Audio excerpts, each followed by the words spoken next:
Olá pessoal, vamos dando início à nossa semana da pós-graduação em Nutrição Esportiva e Estética, onde preparei uma sequência de aulas, 2 no formato de lives aqui no Instagram e 2 dentro do Zoom.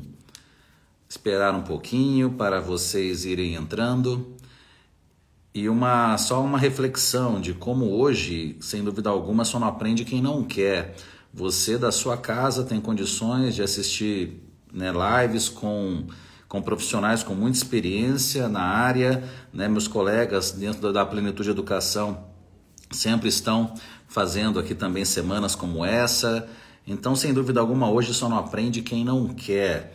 Quando eu estava na graduação, quando eu estava no início da minha carreira, nossa, a gente ficava naquela expectativa das revistas científicas e muitas vezes até revistas que não eram científicas, mas que traziam alguma informação a respeito do assunto de hoje aqui, suplementação alimentar. E para essa semana eu quero focar bastante no assunto hipertrofia, ganho de massa muscular, para realmente termos uma sequência de aulas onde todas estão linkadas uma na outra. Hoje o nosso bate-papo, suplementação alimentar na hipertrofia, no ganho de massa muscular. Amanhã teremos uma aula sobre treinamento e hipertrofia. De nada adianta você ter um grande conhecimento sobre estratégias de nutrição, recursos ergogênicos farmacológicos, suplementos, mas se você não tem a menor base sobre treino. E algo que, sem dúvida alguma, sempre me ajudou muito dentro da minha profissão como nutricionista foi de sempre me preocupar em compreender sobre treinamento, em compreender um planejamento, uma periodização, um macrociclo, mesociclo, etc., para, em cima disso, estar elaborando um planejamento nutricional e as suas respectivas suplementações de acordo com o metabolismo energético de cada especificidade do exercício físico. Então, sem dúvida alguma, é um assunto que, inclusive, dentro da nossa pós-graduação, temos o nosso grande professor Marcelo Saldanha à frente desse módulo de bioenergética do exercício, de fisiologia do exercício, apresentando algumas características realmente sobre treinamento e como que aí o nutricionista estará elaborando a sua prática clínica, suas devidas prescrições. Não adianta aquela visão fragmentada. Eu vi um post esses dias que eu achei brilhante, até vou procurar aqui para repostar, nem me lembro de quem foi a autoria, mas um elefante e na frente desse elefante várias janelinhas, onde aquele profissional via só um pedacinho do elefante e não tinha aquela visão total. E é exatamente isso que acontece muitas vezes na medicina como um todo, falando das áreas de saúde. Aquele profissional é uma sumidade em determinado assunto, mas ele não consegue enxergar o ser humano como um todo. E está tudo interligado. Aqui nós vamos falar de nutrição esportiva, algo específico na hipertrofia. Mas você precisa entender de fisiologia do exercício, por isso que amanhã nós estaremos aqui com um convidado muito especial, o professor Valdemar Guimarães, falando de características de treinamento para a hipertrofia. Em cima disso, aí sim o nutricionista fará as suas devidas prescrições. Bom, pessoal, eu tenho muita liberdade com esse tema, afinal de contas, além da minha prática clínica e tudo que eu já li a respeito, é um assunto que eu vivencio desde muito antes de pensar em me tornar nutricionista. Eu comecei a praticar musculação com 12 anos de idade, primeiro era gordinho, depois de um ano eu emagreci e aí começou a grande busca para ganhar massa muscular. E como que era feito na época, quando nós não tínhamos tanta informação assim? Na verdade, tínhamos informação quase que nenhuma. Nós tínhamos aquela visão de que, esse mês eu vou comprar um potinho de BCA. E vamos ver o que o BCA me traz de resultado. Lia lá o BCA, tantos antes, tantos depois do treino, tomava aquilo e esperava acontecer alguma coisa. Depois, no mês seguinte, tentava-se com outro tipo de suplemento. Pessoal, estou falando isso aí de 25 anos atrás. Comprávamos tríbulos e tomávamos o tríbulos. Depois, um hipercalórico. Depois, a gente pensava em algo, marginina, pensando no que existia na época. Nós não tínhamos muitas opções como hoje, mas era uma visão muito simplória. Agora, 25 anos depois, Eu confesso para vocês que eu não vi muita diferença. As pessoas continuam com uma visão extremamente simplória a respeito de algo muito complexo. E paralelo à minha vida profissional, de estudos e com muita prática clínica com atletas, etc., existe o Rodolfo praticante e também existe o Rodolfo que sempre trabalhou em conjunto com a indústria, na elaboração, no desenvolvimento de produtos, então conhecendo também um pouco de matérias-primas, de como que realmente aquele produto que chega na prateleira, da onde ele vem. Muitas vezes o profissional não tem ideia, né, da onde que vem um determinado suplemento qualquer, né? A pessoa não acha que foi num passe de mágica, né? Ela não tem essa visão, estou falando aqui até mesmo um profissional, não tem essa visão de todo o processo da indústria, da matéria-prima, época do proteinato de cálcio, exatamente. Quem aqui que tem aí mais de 20 anos de treino nunca tomou proteinato de cálcio, a primeira proteína na forma de suplemento alimentar, né, do mercado brasileiro, desenvolvido pelo doutor Euclésio Bragança, que fundou a Integral Médica, que é a empresa pioneira do Brasil de suplementação alimentar. Então, sem dúvida alguma, o proteinato de cálcio foi ali um marco na história da suplementação alimentar no Brasil. E muita gente que se diz aí bambambam da nutrição nem sabe dessa história, não tem ideia realmente de onde surgiu todo esse mercado, toda essa indústria de suplementação alimentar que hoje movimenta bilhões e movimenta sonhos. Eu digo também isso, né? Muitas vezes aquela pessoa deposita o seu sonho dentro de um pote de suplemento e também não deixa de fazer parte também do efeito placebo. A gente vai chegar nesse assunto já também.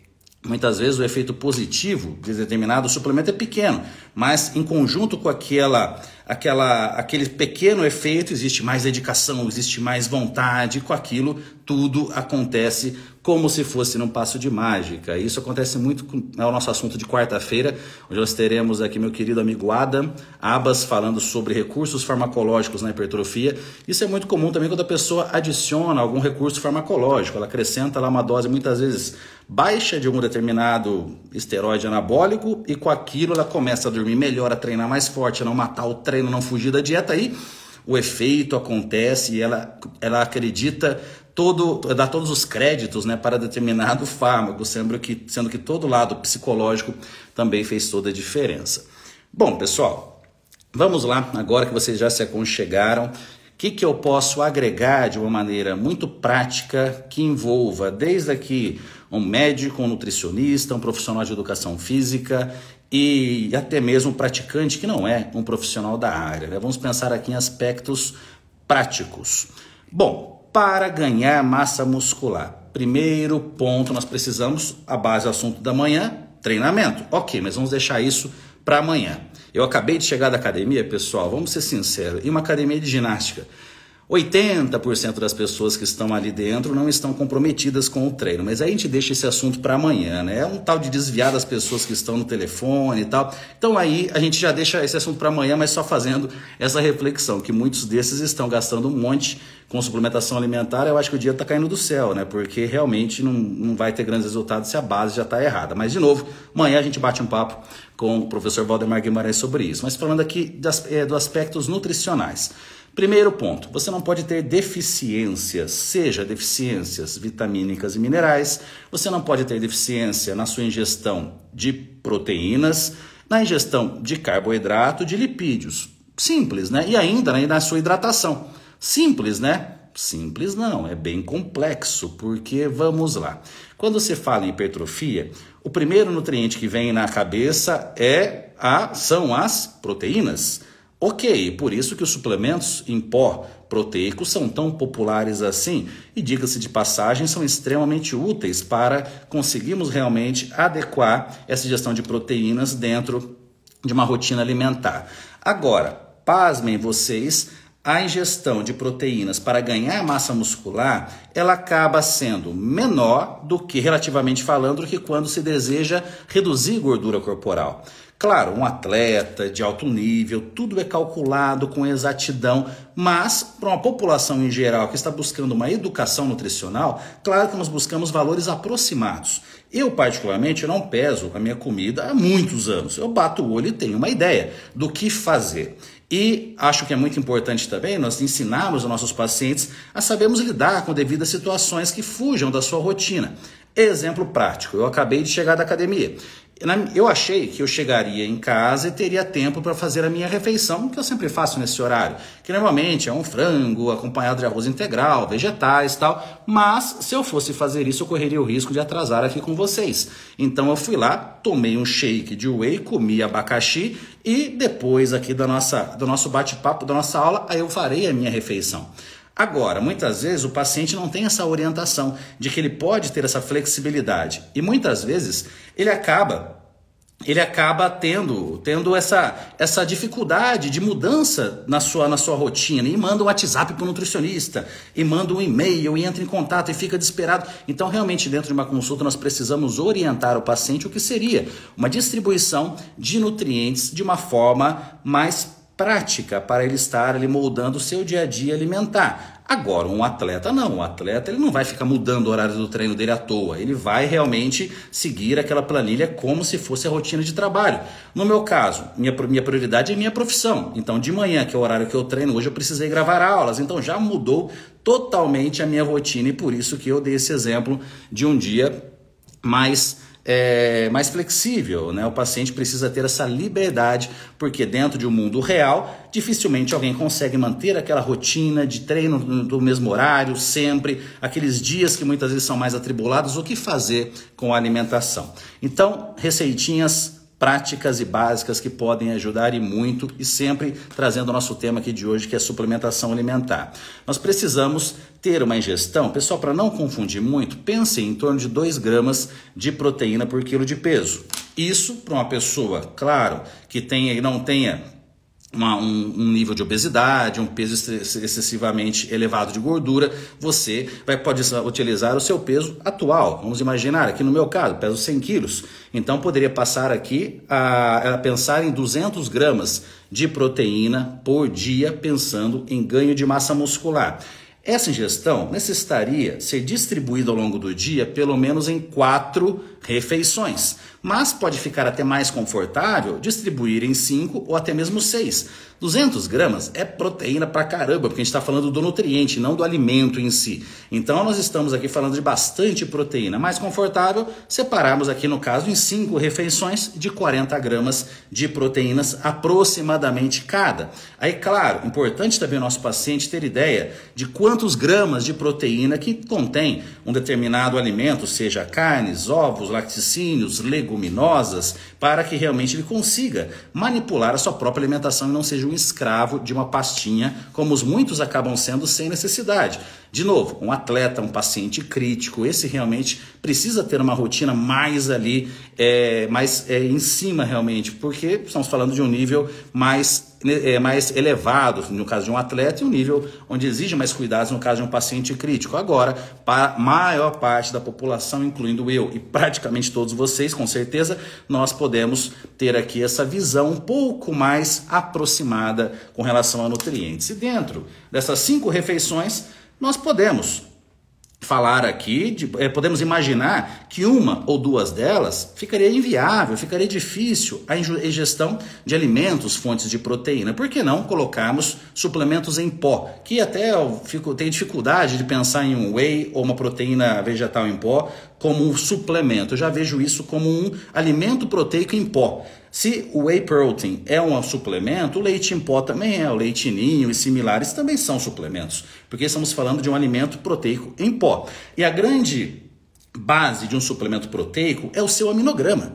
Então, se você tem uma proteína vegetal com um bom aminograma, uma combinação de uma proteína de ervilha com uma proteína de arroz, e muitas vezes é uma proteína isolada de arroz, mas a indústria acrescentou aquele aminoácido limitante naquela proteína, acrescentou um pouco mais de lisina, acrescentou um pouco mais de leucina, fica também um aminograma muito interessante. Então, nós não temos nenhum tipo de prejuízo utilizando uma proteína de origem vegetal, desde que ela tenha um aminograma adequado. Isso vale também para uma proteína isolada da carne, uma proteína à base do ovo, uma albumina, todas elas podem ser muito bem utilizadas desde que tenha uma matéria-prima de qualidade. E muita atenção com as marcas que vocês indicam para os seus pacientes. Uma dica: visitem fábricas, conheçam realmente o processo. Qualquer empresa séria vai adorar receber um nutricionista, vai adorar receber um médico para mostrar as suas instalações. Se você tem uma casa toda bonitinha, você não adoraria receber seus amigos? Agora, se você é um porco lá, vai lá ter uma cueca em cima da mesa, você não vai querer receber seus amigos em casa. Com a indústria é a mesma coisa. Então, aquela indústria que negar uma visita para um profissional é que está escondendo alguma coisa. As indústrias sérias que eu conheço adoram receber profissionais para mostrar a sua casa, para mostrar a qualidade das matérias-primas e para realmente, olha, com segurança você pode estar indicando aqui essas marcas. Então, fiquem bem atentos com relação a isso, é algo que eu faço desde o início da minha carreira. Eu sempre fui enxerido de mandar e-mail na época. Hoje vocês mandam direct, hoje é fácil o contato. Eu mandava e-mail, meu nome é Rodolfo, sou nutricionista, eu adoraria conhecer a fábrica. Sempre as empresas sérias abriram as portas para mim. Lá ia eu conhecer essas indústrias, né? Então, poxa, algo que até dentro da nossa pós-graduação é algo que eu tenho estou em dívida com meus alunos por causa da pandemia. Nós tivemos uma dificuldade com as visitas, claro, mas agora já é algo que pode ser possível. Então, os alunos da Plenitude Educação vão comigo visitar realmente fábricas de qualidade para terem uma ideia do que é realmente uma indústria séria. Nós fazemos isso também, levando em visitas em laboratórios de testes genéticos, em farmácias de manipulação, para que realmente o aluno tenha uma ideia do que é uma farmácia séria, uma indústria séria, porque quando conhecer outra que não tenha um bom padrão, vai bater o olho, opa, meu parâmetro está lá em cima, isso aqui não é legal não. Ou o contrário, muitas vezes você vem aqui para São Paulo, nossa, conheci uma farmácia incrível de manipulação em São Paulo. Aí você mora no interior do Paraná, assim como eu sou do interior do Paraná. Você chega no interior do Paraná, caramba, aqui a farmácia da minha cidade é tão boa quanto, agora eu posso confiar nela com mais certeza. Então, algo bem interessante com relação a essa dica, né, prática para vocês conhecerem devidamente aqui a origem dos suplementos alimentares. Bom, acho que com relação a proteínas em pó, nós não temos muitas dúvidas com relação a isso. Algo que eu posso agregar também sobre esse assunto é sobre a velocidade de absorção de cada proteína. O whey protein tem uma velocidade de absorção maior do que a albumina, do que a caseína. Até no passado tinha-se aquela visão da suplementação em que pós-treino, whey, absorção rápida. Antes de dormir, caseína, a absorção lenta. Agora, vamos lá. Após o exercício, o mais importante é que você faça uma ingestão adequada com o alimento fonte de proteína ou com relação a um pó proteico, tá? Fala por favor do cigarro na nutrição estética, né? Eu só posso falar mal, né? Poxa, meu Deus do céu, né? Enfim, deixa o cigarro para lá. Minha mãe fuma, é um sacrifício para fazer ela parar de fumar. Enfim, vamos lá. Que eu achei engraçado, por favor, falar do cigarro, né? Enfim, vamos lá. E nós pensando que pós-exercício nós precisamos de um alimento fonte de proteína. Eu poderia chegar em casa após o exercício e comer um omelete, comer um filé mignon, poderia comer um peito de frango, poderia comer uma porção de leguminosas, poderia tomar um shake proteico, como eu fiz no dia de hoje. Geralmente eu prefiro pós o exercício comer. Por quê? Saciedade. É um momento assim que eu tenho um pouco mais de fome, eu prefiro comer do que estar utilizando aqui algo como um shake proteico, né? Então, realmente nós podemos estar tendo essa visão de opções, onde que você pode usar um pó proteico ou você pode utilizar um alimento fonte de proteína, mas sempre lembrando que nós precisamos da distribuição de proteínas ao longo do dia. Então vocês já podem ter uma ideia de que jejum intermitente não é interessante para hipertrofia. O mais interessante seria você ter um fracionamento com relação aos alimentos fontes de proteína ou então com relação aos suplementos proteicos em pó que poderiam agregar com relação a isso. Perfeito, Amanda. Pão com ovo, um ótimo pós-treino, assim como também pode ser que um indivíduo tenha 2 treinos no dia. Pode ser que ele precise de uma ressíntese de glicogênio mais rápida. Então, ele utilizaria, por exemplo, um whey com uma maltodextrina, pensando em um para sintetizar glicogênio, reserva de carboidrato, e outro para estimular a síntese proteica. E depois de umas 2 horas, fazer mais uma alimentação. Porque tudo vai depender também da necessidade energética de cada um. Vamos imaginar aquele indivíduo ectomorfo, que tem um metabolismo muito acelerado, que ainda tem uma rotina de exercício físico associada à rotina de atividade física, aquelas atividades do seu dia a dia, muito elevada, ele consome muitas calorias. Então, muitas vezes, o shake pós-treino é interessante porque depois de 1 hora ele já faz uma outra refeição. Então, muitas vezes, a dificuldade desse indivíduo é conseguir comer tudo que ele necessita. Então, é a mesma dificuldade que às vezes o indivíduo, o gordinho, para emagrecimento, ele necessita de controle alimentar com relação à saciedade. Nesse caso, nós devemos buscar alimentos e refeições que tenham menor saciedade. Aí entram refeições líquidas, entram os hipercalóricos, que no passado faziam muito sucesso. Hoje não são mais tão populares assim, mas são muito interessantes também nesse caso de indivíduos com alto gasto energético, seja por meio de exercício ou seja realmente um metabolismo muito acelerado. Imagina alguém com 1,95 m de altura, ectomorfo, né, querendo ganhar massa muscular, aquele metabolismo a milhão, uma pessoa que sempre foi magra, e vem aspectos epigenéticos, algo que a gente discute muito também na pós-graduação no módulo de genômica. Então é algo que aquele metabolismo incrível para uma fornalha, mas para ganhar massa muscular é difícil. Então podemos ter a opção também de uma refeição líquida com mais calorias, com mais carboidratos, além aqui também da proteína. Bom, pessoal, o malefício... O pessoal encanou com o cigarro aqui, né? É que agora tá essa moda dos cigarrinhos eletrônicos, né? Voltou esse negócio agora, né? Saiu o cigarrão lá de palha e voltou agora o cigarro eletrônico. Enfim, né, pessoal? Enfim, vamos lá. Falando então ainda da distribuição de nutrientes, que é o principal, já eu falo de creatina, beta-alanina e os adendos nutricionais, os outros com efeitos ergogênicos. Vamos lá primeiro com a base aqui da nutrição. Então, quando a gente fala de suplementação alimentar de qualidade, nós não estamos falando de algo barato. Então nós precisamos começar uma pirâmide, investindo o dinheiro onde realmente vai fazer mais diferença e depois chegando naqueles suplementos que eu não vou dizer que não sejam interessantes, mas são menos importantes do que aqueles que constituem a base. Se você tem dificuldade em atingir a sua ingestão adequada de proteínas, não adianta você comprar creatina, não adianta você comprar beta-alanina se está faltando proteína na sua dieta. Então você precisa adequar o teor proteico. Se você tem um metabolismo muito acelerado, um suplemento à base de carboidrato pode ser muito interessante. Até para complementar alguma refeição que não seja próximo do treino, o oximase, palatinose podem ser muito bem-vindas. Então não desprezem esses suplementos à base de nutrientes antes de pensar apenas aqui em suplementos que tenham um efeito na hora do treino em si, tá? Esses vêm depois do que esses suplementos que eu considero muito mais básicos, muito mais importantes.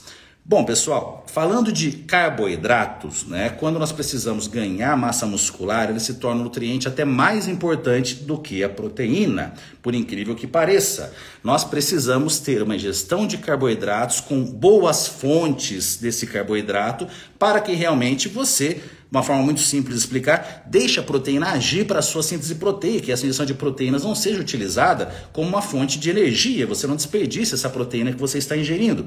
Então nós podemos falar aqui de números de gramas por quilo de peso, mas é um pouquinho mais complexo. Eu poderia dizer aqui 3 a 4 gramas de carboidratos por quilo de peso para um indivíduo praticante de musculação, mas você tem que analisar como que é o dia dessa pessoa. Às vezes é alguém que tem uma rotina de trabalho muito pesada, seja um personal trainer que trabalha em pé, alguém que trabalha numa loja que anda para lá e anda para cá, então essa pessoa tem um gasto de energia mais elevado. Então não é só pensar no gasto de energia durante o exercício, nós precisamos pensar no gasto de energia também ao longo do dia. Falando dentro de uma prática clínica no consultório, com um paciente que tenha mais recursos, com exames laboratoriais você pode ter uma ideia mais exata. Vou dar uma dica de ouro para você, nutricionista, médico que está trabalhando na área esportiva.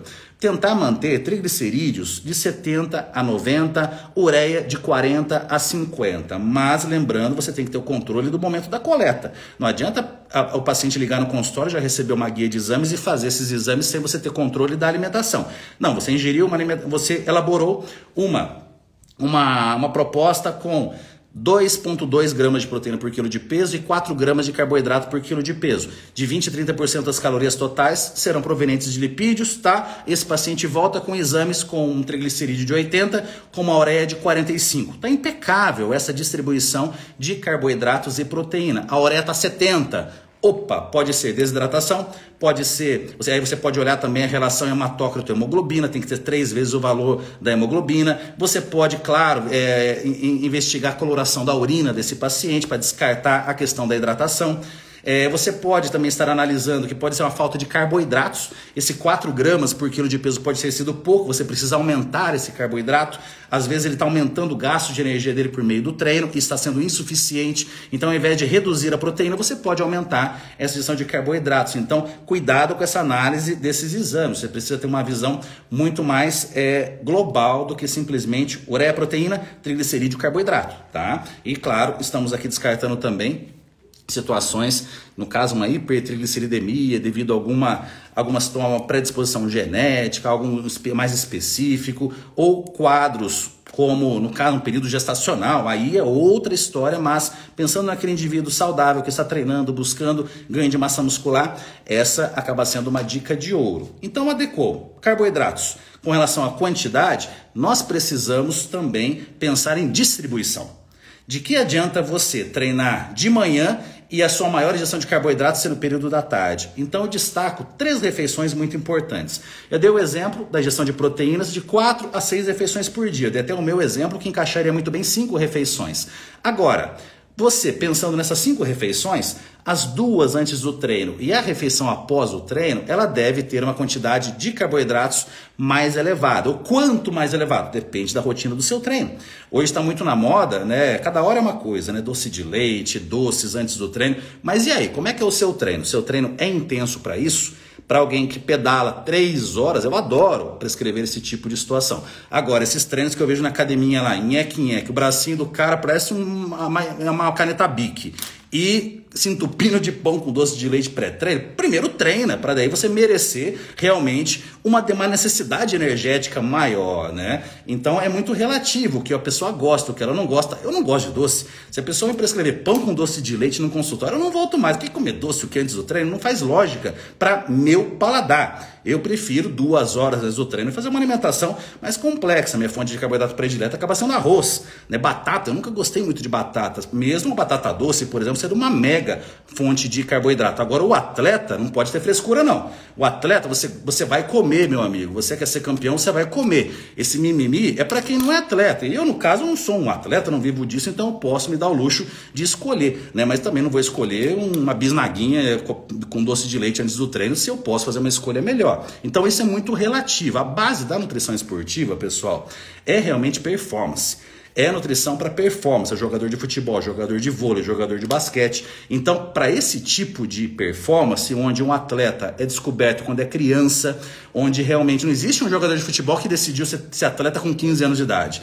Ele é desde a infância. Então, é uma questão epigenética, uma biogênese mitocondrial, uma capacidade de síntese de glicogênio fantástica. Então, esse cara que é um jogador de futebol hoje, com 25 anos, ele come esses doces, o organismo dele faz isso aqui, ó, absorve tudo. Agora, o ex-gordinho que começou a treinar com 25 anos, faz um treino mequetrefe, quer ficar comendo alimentação de atleta, meu amigo, tem que morrer e nascer de novo. É outra situação. Você precisa de anos e anos e anos para conseguir realmente ter uma adaptação fisiológica em si, metabólica, para se tornar essa fornalha que realmente é um grande atleta. De uma forma muito simples, é como se imagina uma pia limpinha, com o cano limpinho. Aquele ali é o metabolismo de um atleta. Você abre a torneira, a água vai para o ralo de uma vez. Pensa num ex-gordinho que começou agora, esse ex-sedentário, começou agora a sua rotina de exercício. Imagina essa torneira entupida. Tá lá, é aquela água que não desce, que está entupido no ralo. Então a mesma ingestão calórica, mesmo com o mesmo gasto energético, não vai. E aí uma questão de microbiota, uma pessoa com uma microbiota melhor do que a outra. São inúmeras situações que na pós-graduação nós vamos investigando a fundo, mas que acaba sendo óbvio, mas as pessoas não querem enxergar isso, né? Com relação a quem é você na fila do pão? Você é um atleta ou você é um entusiasta ao atleta, né? Quem é você realmente com relação ao seu treino? Aí você vai fazendo as escolhas e as devidas escolhas com relação a alimentos e, claro, devido também à utilização de suplementos. Perfeito, vamos lá, pessoal. Então falamos aqui de carboidratos, proteínas e também ficou faltando lipídio. Então alguns mitos com relação a lipídios têm sido muito colocados ultimamente, né? O carboidrato virou um vilão e lipídio se tornou bom, né? De repente, já muda de novo, pessoal. Quando eu era adolescente e busquei emagrecimento, todo mundo fazia o quê? Era uma alimentação baixa em gorduras e comi carboidrato. Então era o leite desnatado, era bolacha, água e sal. Você não podia colocar gordura. Você podia comer bolacha com geleia, mas não podia colocar manteiga. Então era a ideia da restrição de gordura, a fatfobia. E quem fazia esse tipo de trabalho emagrecia. Do mesmo jeito que as pessoas que hoje restringem carboidrato, de início emagrecem. Agora, a questão é sustentação, a questão é você ter uma educação nutricional para manter isso a longo prazo, para você contagiar as pessoas ao seu redor. Qual que é um problema? Vamos colocar aqui até de um jejum intermitente ou de uma dieta cetogênica. Você não contagia as pessoas ao seu redor. Ou então contagia mal, né? Porque imagina só, dentro de uma família, aí você tem 2 irmãos, pai e mãe na sua casa, aí você decide fazer jejum intermitente. Você começa a comer diferente da família, sendo que a família deveria comer igual. Eu almoço com a minha mãe boa parte dos dias da semana. Minha mãe come muito parecido comigo. Simplesmente o que muda é uma questão de quantidades, mas eu busco estimulá-la a comer exatamente o que eu como. Por que ela tem que comer errado? Sendo que o idoso necessita de uma ingestão elevada de proteínas, necessita de um suporte adequado para a sua microbiota, ela toma mais suplemento que eu. Um dia a gente faz uma live aqui sobre suplementação alimentar no envelhecimento. Um idoso deve tomar mais suplemento até mesmo do que um atleta, do que um fisiculturista, pasmem vocês. Porque realmente é um momento da vida onde resistência anabólica, onde nós precisamos de uma suplementação maior de vitaminas, minerais, suplementação para cognição, prevenção de doenças neurodegenerativas e várias outras situações. Então, por que eu vou chegar lá e vou ter um prato diferente do dela? Então, a nutrição é para a família, na mesma casa. Um bodybuilder, alguém que está buscando emagrecimento, o idoso, todos deveriam ter um padrão alimentar similar. Eu não conheço nenhum tipo de... exatamente, o músculo é muito mais do que algo estético, é um órgão realmente endócrino, onde é fundamental durante o processo de envelhecimento, fundamental para uma recuperação de uma lesão, de um processo de reabilitação. Então, sem dúvida alguma, essa observação sobre músculo é muito importante. A nossa aula aqui é sobre hipertrofia, mas é muito além de fisiculturismo, é muito além de estética. É uma necessidade global, uma necessidade para todas as pessoas ter um estímulo da musculação associado a uma nutrição que gere aqui um processo de hipertrofia.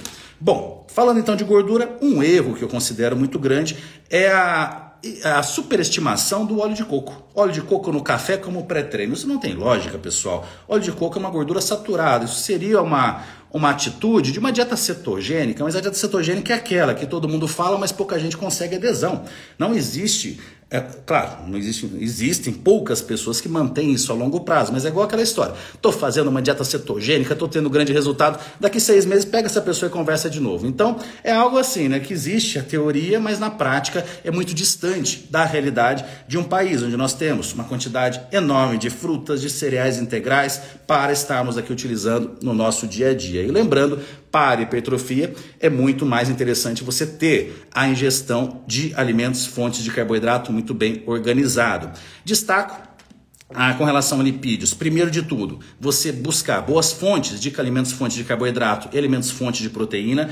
Algo que eu sugiro para profissional de nutrição e de medicina que trabalhe nessa área é que realmente evite termos carboidrato e proteína isolado, fale alimentos, fontes de proteína. A carne não é proteína, a carne é proteína, tem gordura, tem ferro, então nós temos que falar do alimento em si e não do nutriente isolado. Você não come 100 gramas de carboidrato e 100 gramas de proteína, você pode comer 100 gramas de arroz com 100 gramas de carne. E esses alimentos têm muito mais nutrientes do que carboidrato e proteína, ok? Então essa história de, se a gente fosse pensar assim, arroz branco é arroz igual arroz integral, o pão é igual a tapioca, e não são iguais. Cada alimento tem as suas devidas características, tá? Então, não façam essa equivalência, que é uma equivalência muito simplória, e um profissional não pode ter jamais esse tipo de visão. E quando o nosso paciente chegar com esses questionamentos, é você realmente explicar, utilize e-books, utilize uma tela de apoio no consultório. No passado a gente usava até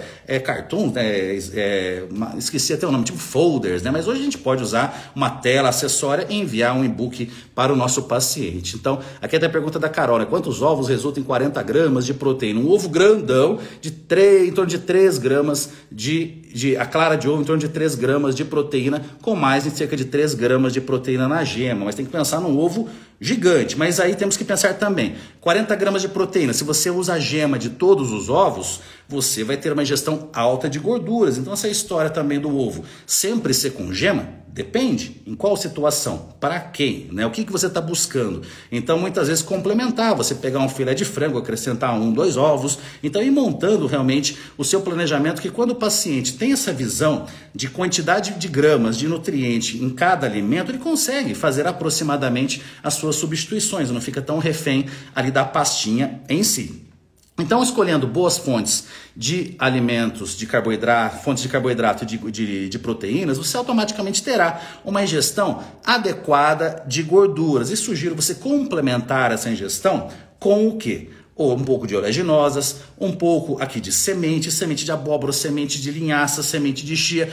Por que não, você que é um bodybuilder, você não pode consumir sementes? Eu vejo muito fragmentada essa questão de que não, legume e verdura, quem vai comer é o vegano. Eu sou bodybuilder, eu como só batata e frango. É utilizar um dos dois lados, é usar o melhor dos mundos, você trabalhar sua microbiota intestinal com uma ótima fonte, com ótimas fontes de legumes, verduras, frutas, sementes, oleaginosas, para que você tenha uma ótima absorção dos nutrientes que você está ingerindo. Sem dúvida, um dos maiores erros das pessoas que buscam hipertrofia a todo custo, um bodybuilder, um fisiculturista, é superestimar a injeção de proteínas e não ingerir fibras de uma maneira adequada, prejudicando a sua microbiota. Então, bastante atenção com relação a esse erro clássico, tá?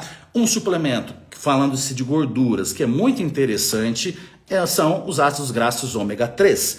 Por que na nutrição esportiva eles podem ser muito interessantes? Recuperação, tem uma ação anti-inflamatória, mas aí eu chamo a atenção para que realmente esse ômega 3 na forma de suplemento não tenha contaminação por metais pesados, para que realmente esse ômega 3 tenha uma concentração de no mínimo 60% de EPA mais DHA, e uma sugestão também é você acrescentar um pouco na sua alimentação de água, até com baixo custo, óleo de linhaça, né, que é uma fonte de ALA, que é um precursor de EPA mais DHA. Não é um ótimo precursor, mas ajuda também um pouquinho a equilibrar essas quantidades, porque estamos falando aqui de 1 a 2 gramas de EPA mais DHA no dia, então não é uma suplementação que acaba saindo tão baratinha assim se você utilizar um suplemento de mais qualidade com uma boa concentração. Falando nisso, pessoal, você precisa ajudar o suplemento, ele sozinho não vai fazer nada. Falando aqui do perfil de ômega 3, você com um ômega 3 mega concentrado, mas com uma alimentação ruim, com muito ômega 6, você não vai ter grandes benefícios assim. Ao passo que uma suplementação baixa de 1 grama, vamos pensar aqui nesse primeiro exemplo, 3 gramas de ômega 3, em um ambiente ruim, uma alimentação com uma péssima microbiota, uma alimentação ali com baixa qualidade. Agora, 1 grama de ômega 3 em um ambiente adequado vai ter muito mais efeito. Então, o suplemento sozinho, isso vale para ômega 3, para creatina, para melatonina, para tudo, não será efetivo se você não adequar todo esse meio. Então, falando de gorduras, destaco aqui a suplementação com ômega 3, pensando em recuperação. Recuperação é uma das chaves da nutrição esportiva. Não adianta você chegar na sexta-feira cansado e na segunda-feira você está milhão porque dormiu bem no final de semana. Você precisa manter constante a sua recuperação. Isso envolve a qualidade de sono e envolve também, claro, o seu processo de recuperação, um bom planejamento de treino e suplementos que otimizam aqui a sua recuperação. Bom, pessoal, ainda falando de suplementos para evitar suprir alguma deficiência, muita atenção com relação à vitamina D, os níveis de vitamina D. Vitamina D é importante para a qualidade do sono, síntese de testosterona, saúde cardiovascular, saúde óssea, para a imunidade. Então nós precisamos de níveis adequados de ômega 3. Ter sempre uma base da vitamina D nos exames, sempre que for fazer exames laboratoriais, tem que ter a vitamina D para estarmos ali tendo uma atenção especial com essa vitamina. Vitaminas do complexo B são cofatores do metabolismo energético, então muita atenção com vitaminas do vitamina B12, com ácido fólico, que muitas vezes acabam estando em baixas quantidades não somente aqui na nossa alimentação, mas muitas vezes devido ao volume de treino, interessante a suplementação, mais uma vez, exames laboratoriais podem estar auxiliando. E muita atenção com os seus pais, os seus avós, porque vitamina B12 baixa em uma idade avançada acaba sendo ali uma predisposição enorme para doenças neurodegenerativas. Então, se você é um nutricionista, é um médico e não está cuidando dos seus pais, dos seus avós com relação à prevenção de doenças neurodegenerativas, poxa vida, né? Você está cuidando mais dos seus pacientes do que até mesmo da sua família, né? Então não deixe essa questão de lado. Já a gente fala da creatina sobre esse mesmo assunto também, sobre essa questão de neuroproteção. Outros minerais que eu destaco, zinco, magnésio, também nós devemos ter uma atenção muito especial, estimula a nossa síntese de testosterona, mas não adianta ficar tomando ZMA se você não tem deficiência. Se você tem a deficiência na sua alimentação de zinco e magnésio sendo identificado em exames laboratoriais, perfeito você fazer uma suplementação. Muita atenção que agora com a pandemia nós temos um excesso de zinco nos suplementos, né? É zinco para todo lado, porque o zinco é fundamental, claro, para o sistema imune, mas se você não tem uma deficiência de zinco e ficar usando 30 miligramas de zinco por dia durante muito tempo, você pode gerar uma toxicidade e, além disso, você pode gerar, aqui no caso, uma deficiência de cobre. Então é muito delicado suplementar micronutrientes. Então muita atenção, porque se você suplementa B12 isolado, automaticamente os níveis de ácido fólico vão cair. Você precisa sempre dar um suporte em ambos, do mesmo jeito que você não pode também suplementar apenas o zinco e esquecer do cobre. Então isso na nossa pós-graduação nós temos um módulo específico de suplementação de vitaminas e minerais, porque realmente não é algo tão simples assim quanto parece. Então, resumindo essa parte, não podemos ter deficiências de minerais, tampouco de macronutrientes. Ok, feito isso, podemos pensar em alguns problemas que muitas vezes o paciente nos traz. Entre eles, sono. Não adianta também, de novo, isso vale para tudo, pensarmos em uma suplementação para qualidade de sono se esse paciente não está fazendo uma higiene do sono adequada. Então nós precisamos orientar o paciente junto com a prescrição de algumas substâncias, ok, mas orientar esse paciente sobre higiene do sono, horário de acordar, horário de dormir, ambiente, iluminação, espiritualidade, tudo isso vai ser tão importante quanto o suplemento, porque a ideia é em algum momento ele tirar esse suplemento, ele ajustar o seu sono e continuar adiante sem a suplementação alimentar. Finalmente, no Brasil, nós temos a liberação da melatonina. Muita gente reclama da dosagem que foi liberada, né? Uma dosagem, né, teoricamente baixa, né, comparando-se com o que se encontra nos Estados Unidos e demais países, onde nós temos melatoninas até de 10 miligramas por comprimido, mas a nossa produção natural ela é de 500 microgramas. Então uma suplementação muitas vezes de 200 microgramas, 400 microgramas,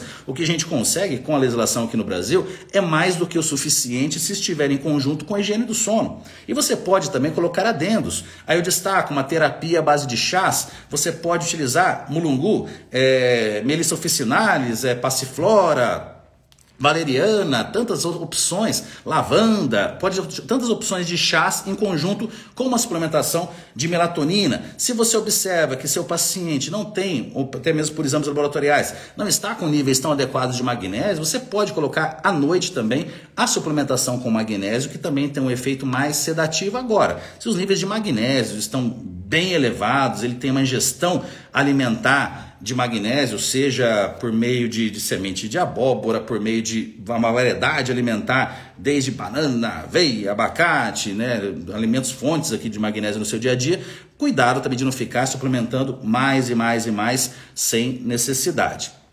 Agora, óleos essenciais também, no caso aqui até mesmo a própria lavanda como óleo essencial em conjunto com a suplementação com melatonina, glicina acaba sendo também um composto bem interessante com esse efeito sedativo. Então hoje nós temos várias opções para melhorar a qualidade do sono por meio de suplementos, mas paralelo a isso você precisa estar adequando aqui a higiene do sono. Agora, dando um passinho mais adiante, podemos falar aqui de alguns aminoácidos específicos, né? Algo muito popular são os BCAAs. E pessoal, dificilmente nós temos algum suplemento alimentar que a gente pode afirmar que ele não serve para nada. É que as pessoas têm aquela visão exata, onde, por exemplo, esse suplemento você toma e o músculo cresce. Você toma, o cabelo cresce. Você toma, a barriga diminui. E não funciona assim. Nós precisamos ter aqui uma visão mais ampla. Eu dou um exemplo clássico. Estamos falando de hipertrofia.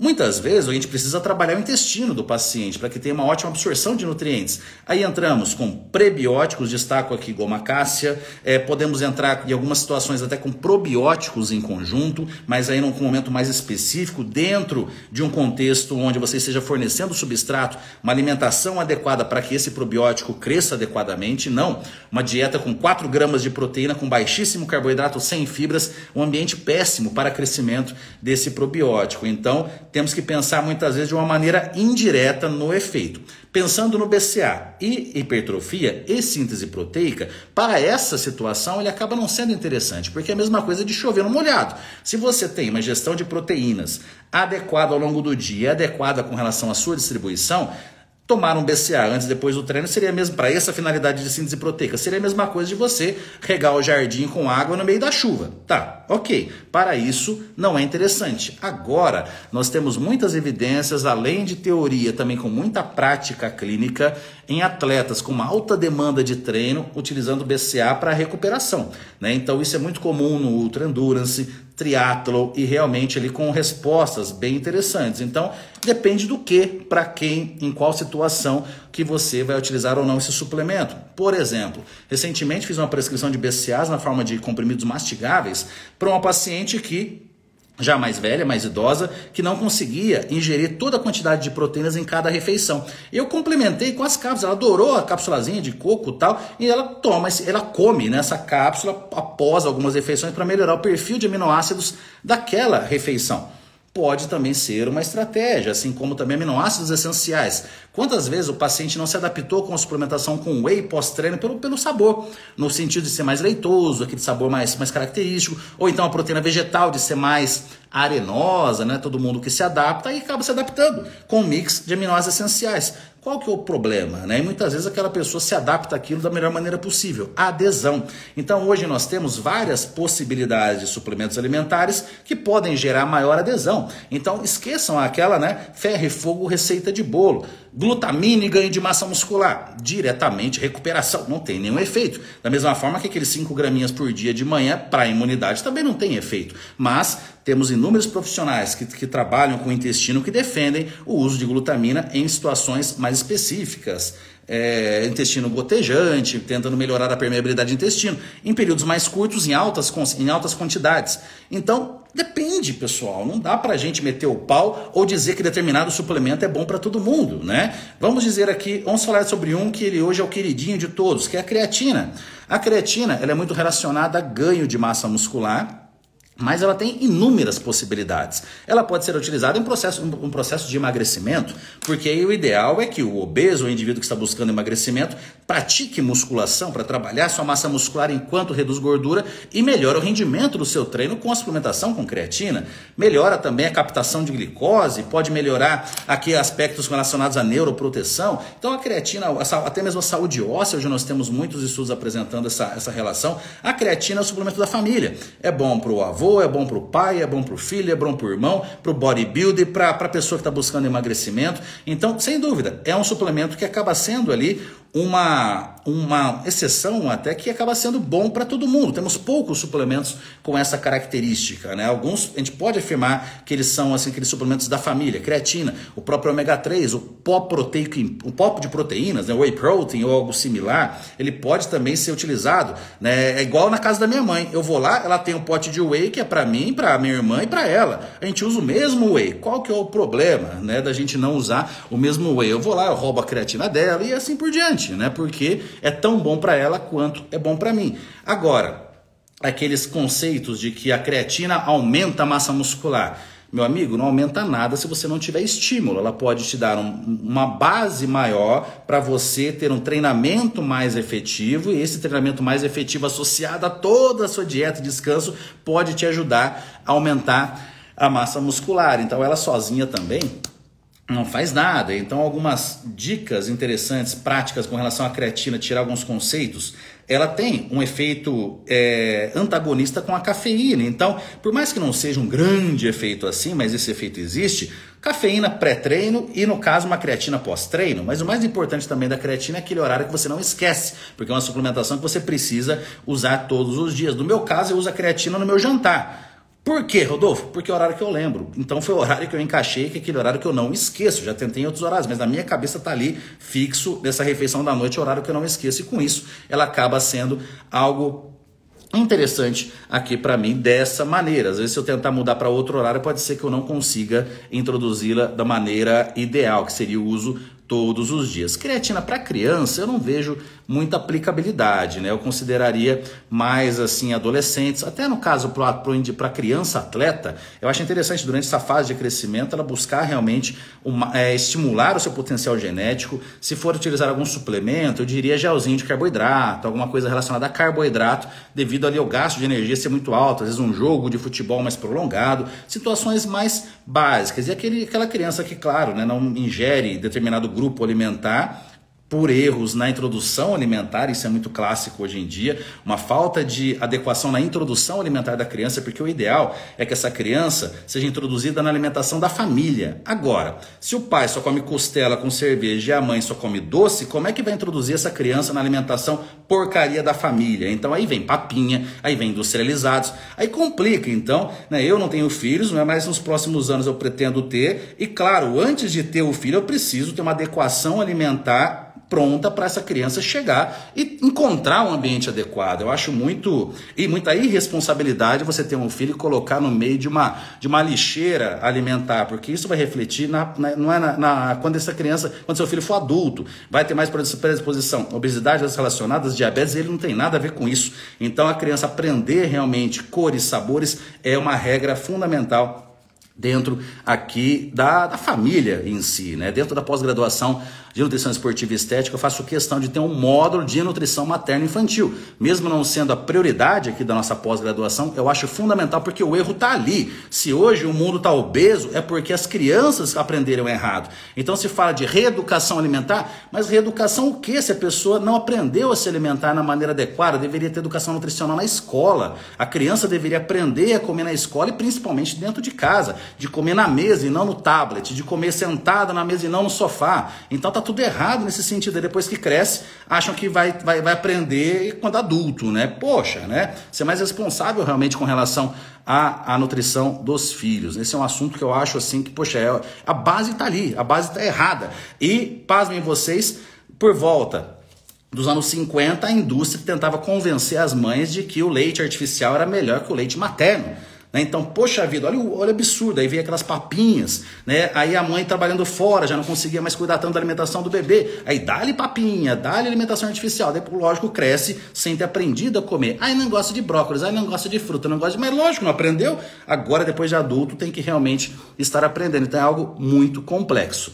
Um outro suplemento, pessoal, que está muito em alta e recentemente finalmente foi liberado, né, pela Anvisa, foi a beta-alanina.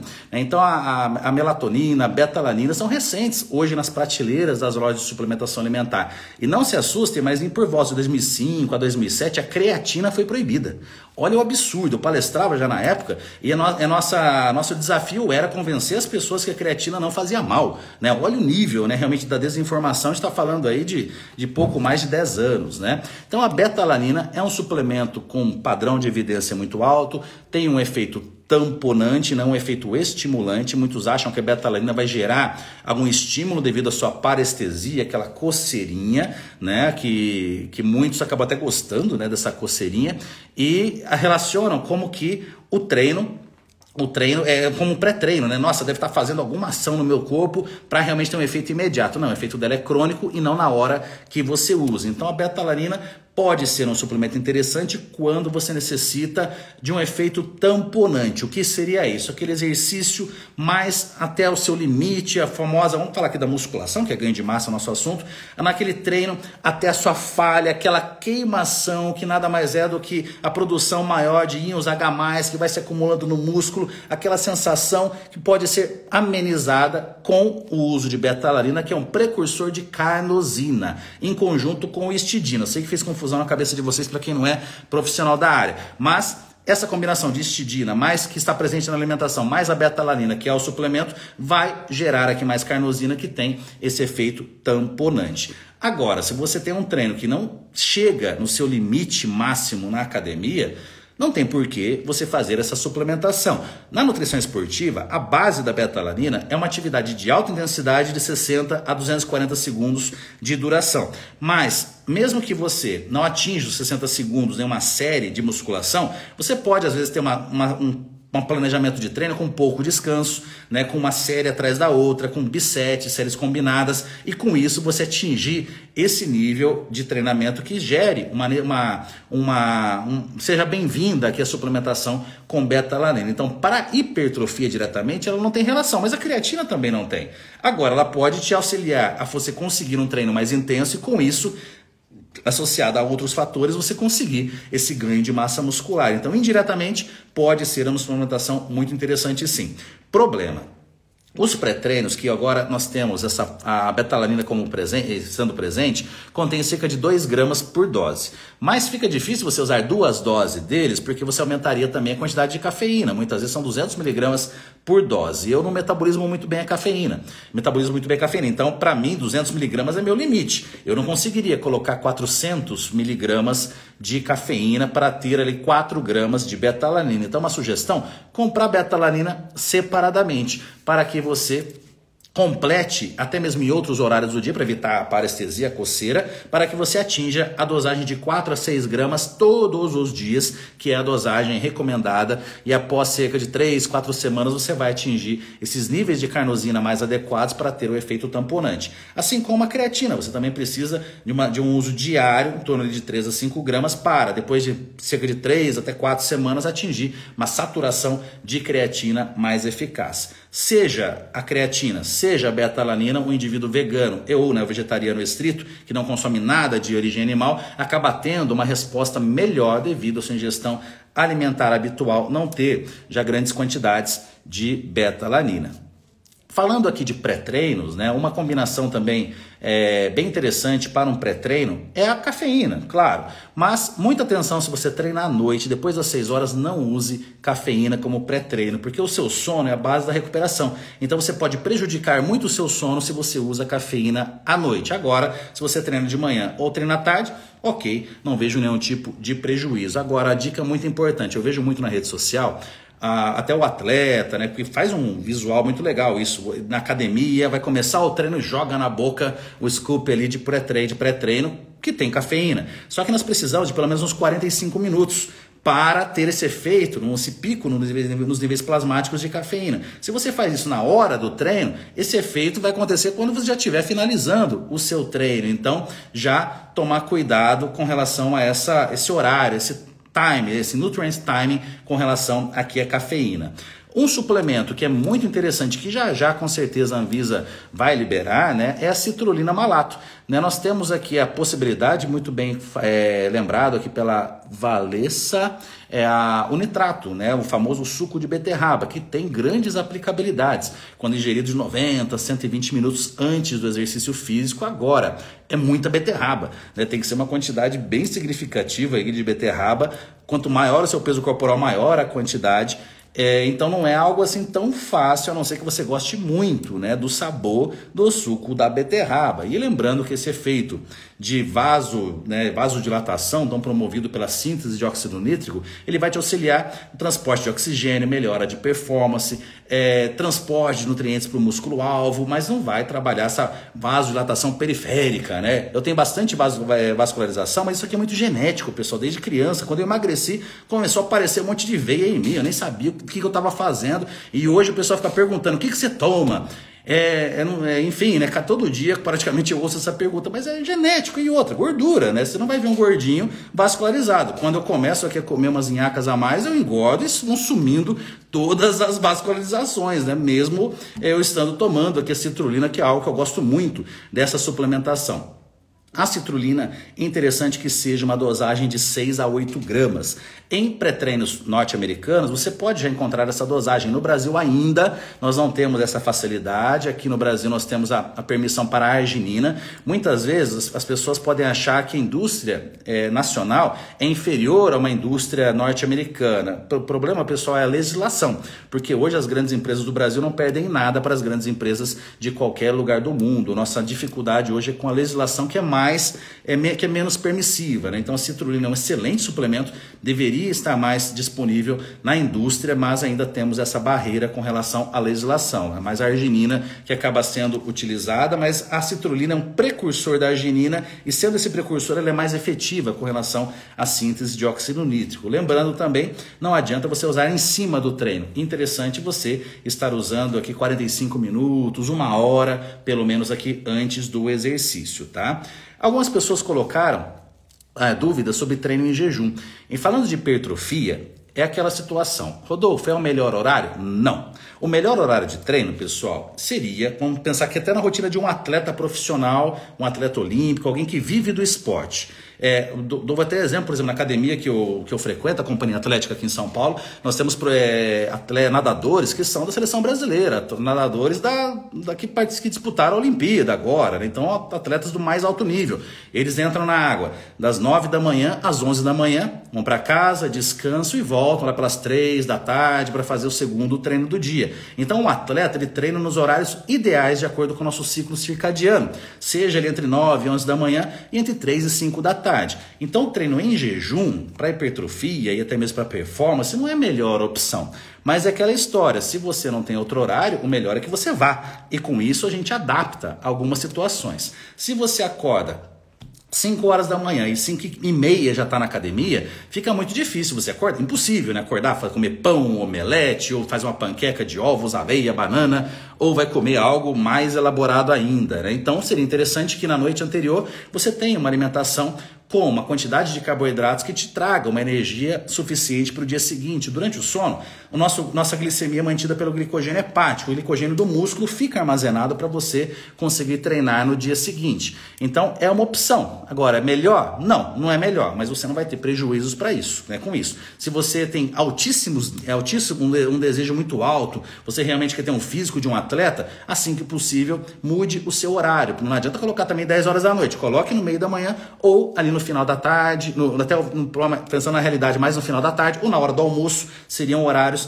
mais adequados. 1 a 2 refeições antes, 1 a 2 refeições depois do treino. O ideal, sempre considero, ali, se puder escolher, meio da tarde. Se você está com a vida mansa, 3 horas da tarde é um excelente horário para você ir para a academia, porque nós estamos falando aqui de 2, 3 refeições antes e mais 2 ou 3 refeições depois do treino. Você tem um ótimo preparo para energia e uma ótima alimentação para a recuperação. Mas claro, a gente sabe que isso não é a realidade de todos. Agora, você vai comer pão com doce de leite antes de dormir? Não, você vai buscar um alimento fonte de carboidrato com absorção mais gradativa. Você pode fazer um mingau com aveia, é até uma fruta que uma dica, né? Pensando em microbiota, uma fruta que é pouco explorada, kiwi, né? Às vezes a gente não encontra kiwi de qualidade pela questão sazonal, ou então ele está muito caro, mas quando possível kiwi, eu gosto muito da sua ingestão antes de dormir, que ele é excelente para a saúde do intestino. Um intestino adequado, absorção adequada de nutrientes, inclusive uma saúde mental mais equilibrada. Pessoal,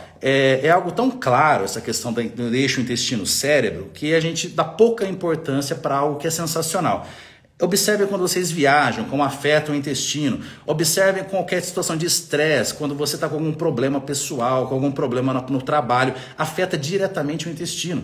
E do mesmo jeito que o intestino de desbiose afeta a sua mente. Como na maior parte dos dias eu tenho minha alimentação regradinha, como eu disse para vocês, não ando com uma balança debaixo do braço, mas eu busco me alimentar muito bem.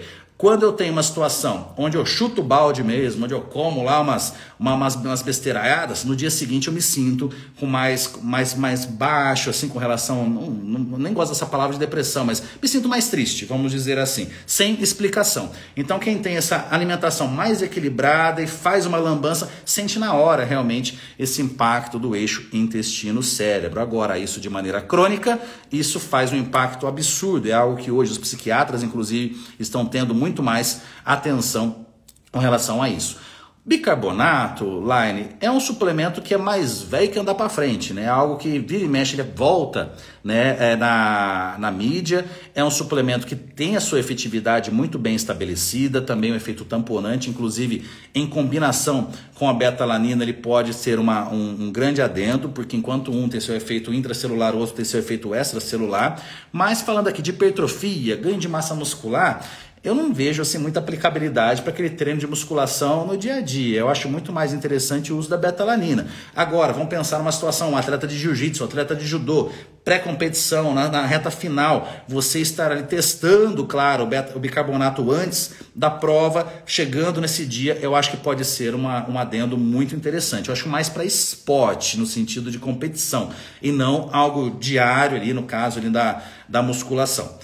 Quando nós falamos, né, que a coenzima Q10, né, é um suplemento que eu gosto muito, entre outros também, que bicarbonato com creatina, é aí que tá, Ricardo, a creatina eu não vejo assim essa combinação, sou mais a beta-alanina com creatina, pensando aqui nessa suplementação de uso mais crônico, né, diferente de algo mais pensando no esporte, assim como um todo. Abração, Dr. Jorge, valeu meu amigo, bom te ver aqui, tá? Perfeito. E deixa eu voltar aqui na pergunta sobre coenzima Q10. Bom, eu vejo muita gente criticando a coenzima Q10, assim como criticam vários outros suplementos. Particularmente, eu acho um mega suplemento. Agora, a questão, assim como qualquer outro caso, nós precisamos de demanda. Vocês querem uma grande aplicabilidade da coenzima Q10 pós-Covid? Né, recuperação, né? Então aqui vamos imaginar alguém que tem um treino absurdamente intenso, um atleta ou alguém que tem uma rotina como atleta, um esportista, treina muito forte. Eu considero super interessante de 100 a 200 miligramas de coenzima Q10 nesse caso. Um atleta olímpico, alguém que treina muito forte, eu considero esses casos de desequilíbrio, seja uma recuperação de uma patologia. Agora eu estou usando coenzima Q10, 200 miligramas por causa da minha reabilitação. Eu estou usando, pessoal, até acho muito interessante essa experiência. Eu sempre vejo um copo meio cheio, meio vazio. Pô, já que eu estourei o quadríceps, então vamos ver realmente aqui, aprender com essa situação. E algo, né, que é incrível é a questão da recuperação, quando você tem uma demanda absurda, seja uma reabilitação, como aqui o meu caso, eu já estou no finalzinho da reabilitação, mas ainda estou nela, ou um pós-Covid, algo tão comum nos dias de hoje. Quem teve Covid viu a dificuldade que é para recuperar o seu rendimento no treinamento, otimização de biogênese mitocondrial. Então a coenzima Q10 eu acho um mega suplemento, só que tem que ter necessidade. Se você está tudo pleno, 25 anos, treina leve, tem uma rotina tranquila, para que você vai suplementar com coenzima Q10? Deixa para quem realmente está precisando dessa demanda. Aí eu sugiro também outros suplementos nesse nível de otimização de recuperação.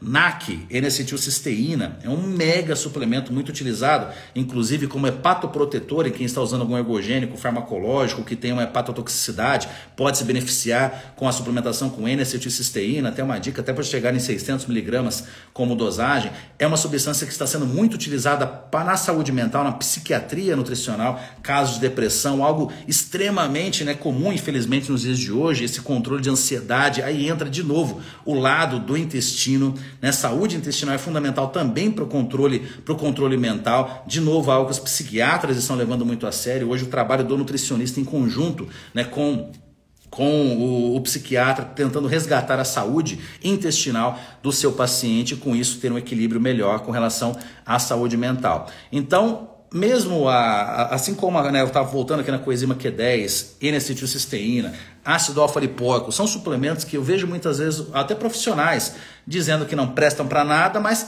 para quem? Vamos mais um exemplo aqui, que não é o nosso assunto específico de hoje, pessoal. Eu quero fechar com nootrópicos, mas falar da L-carnitina. Não é o nosso assunto emagrecimento, mas a L-carnitina para emagrecimento não tem fundamento. Mas ela pode, de maneira crônica, melhorar o rendimento no treino. Ela pode melhorar a síntese de glicogênio. Imagina isso para um triatleta, para um maratonista. Nós temos a acetil L-carnitina, que tem um efeito nutrópico, um efeito de melhorar a concentração. É um excelente pré-treino. Acetil L-carnitina. Agora, mesmo a L-carnitina mais comum, ela tem um efeito antioxidante, ela tem sido muito utilizada em aspectos clínicos dentro da nutrição, fertilidade. Então, às vezes, o cara tá querendo ganhar massa muscular, tá, mas ele também quer ter filho, então, pô, a L-carnitina para ele encaixa. Por isso que é algo multifatorial, a gente não pode pensar apenas em um detalhe específico, mas pensar como um todo, né, com relação a todos os seus benefícios, né? Aqui a coenzima intramuscular, né? Terapias infusionais, né? Soroterapia, aí um assunto até de outra pós-graduação que eu coordeno, que é a nutrologia, ela pode ter seus benefícios sim, mas primeiro nós precisamos ver mais uma vez, para quem? Será que essa pessoa vai se beneficiar com algo, né, em maior absorção ainda mais rápida? Eu gosto muito de terapias infusionais para idosos, né? Muitas vezes até é uma terapia domiciliar, o idoso aprende, né? Claro, alguém da família passa a administrar isso dentro da casa do idoso para evitar algumas deficiências vitamínicas e minerais, porque não consegue administrar tudo por meio da alimentação tradicional, de uma forma ali enteral, né? Então, depende tudo do contexto. Muitas vezes um atleta em uma situação extrema para recuperação também pode ser uma possibilidade, né? E quando a gente fala de atleta, a nutrição esportiva, pessoal, é um guarda-chuva gigante. Engloba desde aquela pessoa que vai na academia e fica no celular e acha que é atleta, me engloba, eu sou um esportista muito regrado, mas não sou um atleta de ter isso como prioridade. Tem o atleta que tem isso como prioridade e tem aquele ultra atleta que vai para uma Olimpíada, né? Então nós temos várias pessoas dentro desse mesmo guarda-chuva, né? Então nós temos toda essa possibilidade. A curcumina também ela pode ter essa situação de otimizar a recuperação, aproveitando aqui, vamos imaginar, você está treinando musculação para ganhar massa muscular, mas está com uma epicondilite danada que está atrapalhando o seu treino. Quer um suplemento incrível? O C2, colágeno não desnaturado do tipo 2. Se estiver incomodando mesmo, o C2 mais extrato de bosélia, pode utilizar aqui uma curcumina bem biodisponível, que não é tão simples assim, tem que ser uma marca realmente ali de uma qualidade muito, muito grande. Então, muitas vezes, a saúde articular pode vir antes da creatina. Porque vamos imaginar que você tem uma limitação com relação ao dinheiro por mês, né? Pô, tem 300, 400 reais, 500 reais para gastar por mês com suplemento. Vai comprar um whey concentrado. Você não vai gastar com whey isolado, senão os 500 já vão embora. Você vai comprar um whey concentrado. Você pode estar com epicondilite. Poxa, compra o C2.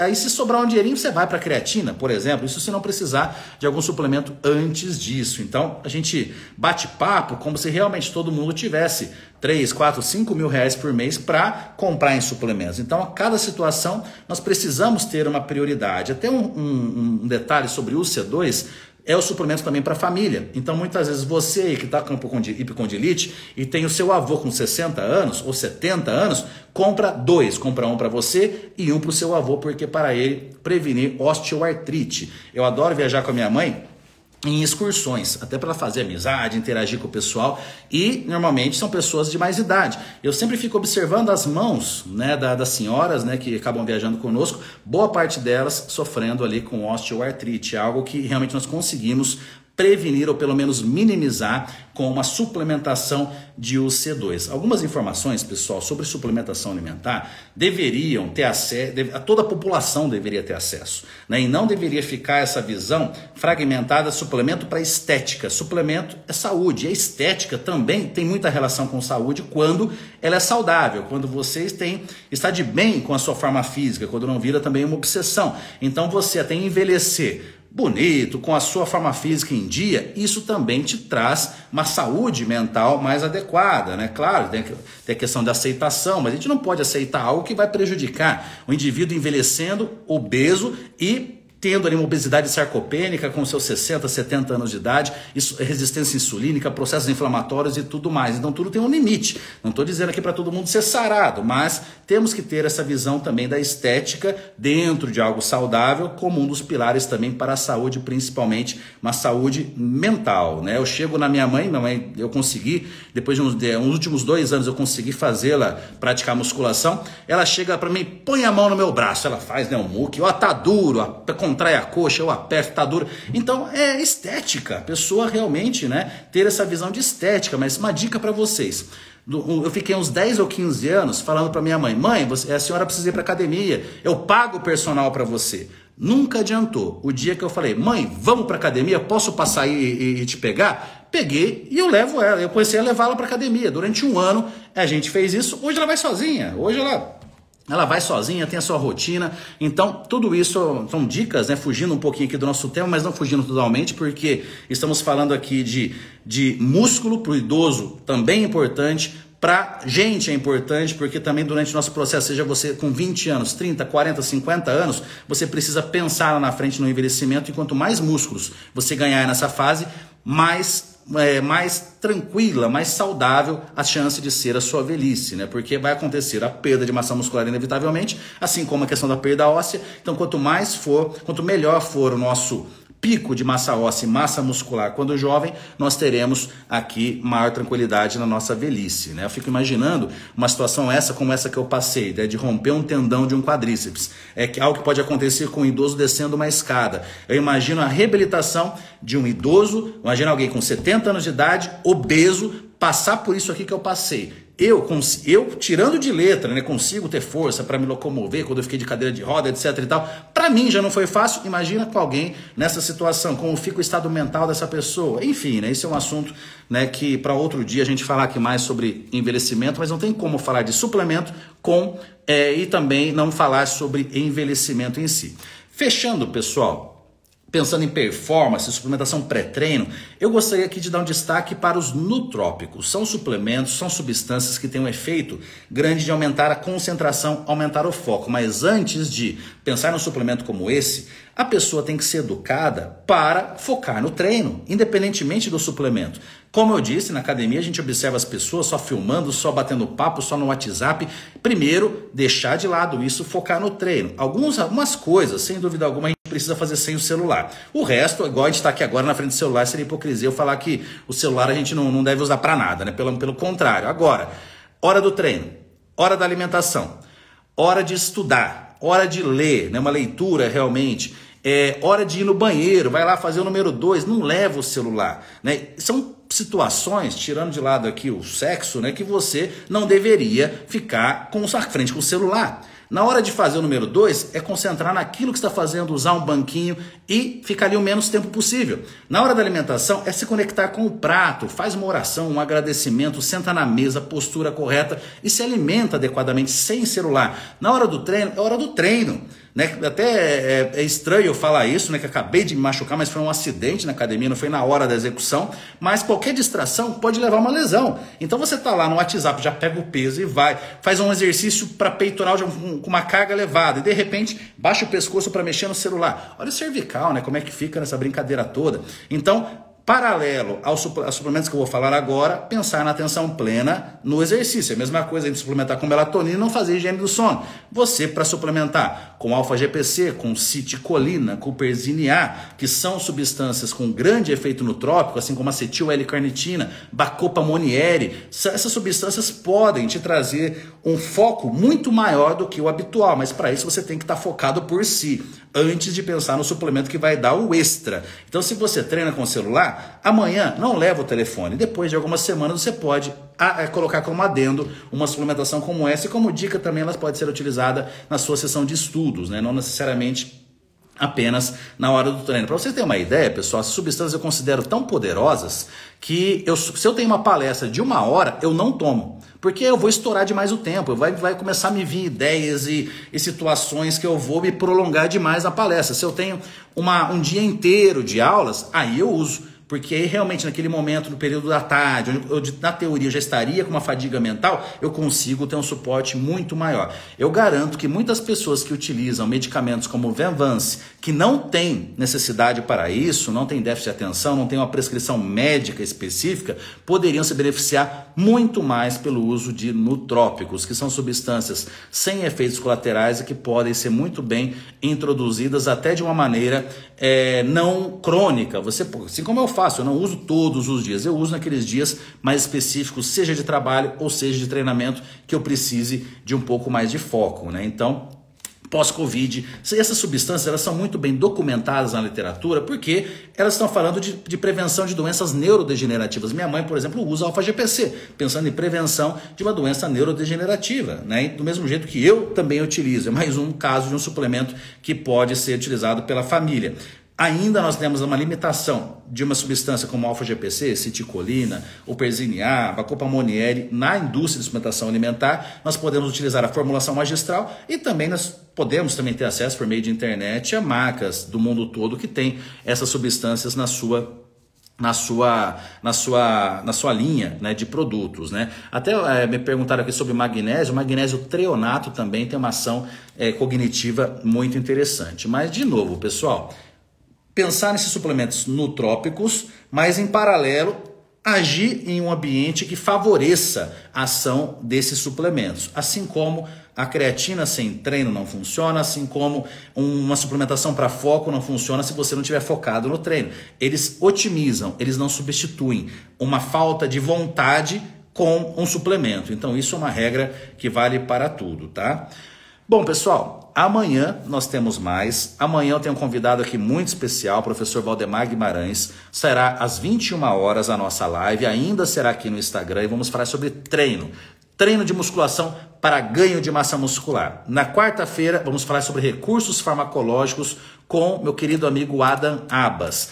E na quinta-feira eu vou reunir tudo isso aí já em uma aula com slides, com resumo para vocês, sobre unindo tudo isso, uma elaboração de um planejamento nutricional com suplementos na hipertrofia, no ganho de massa muscular.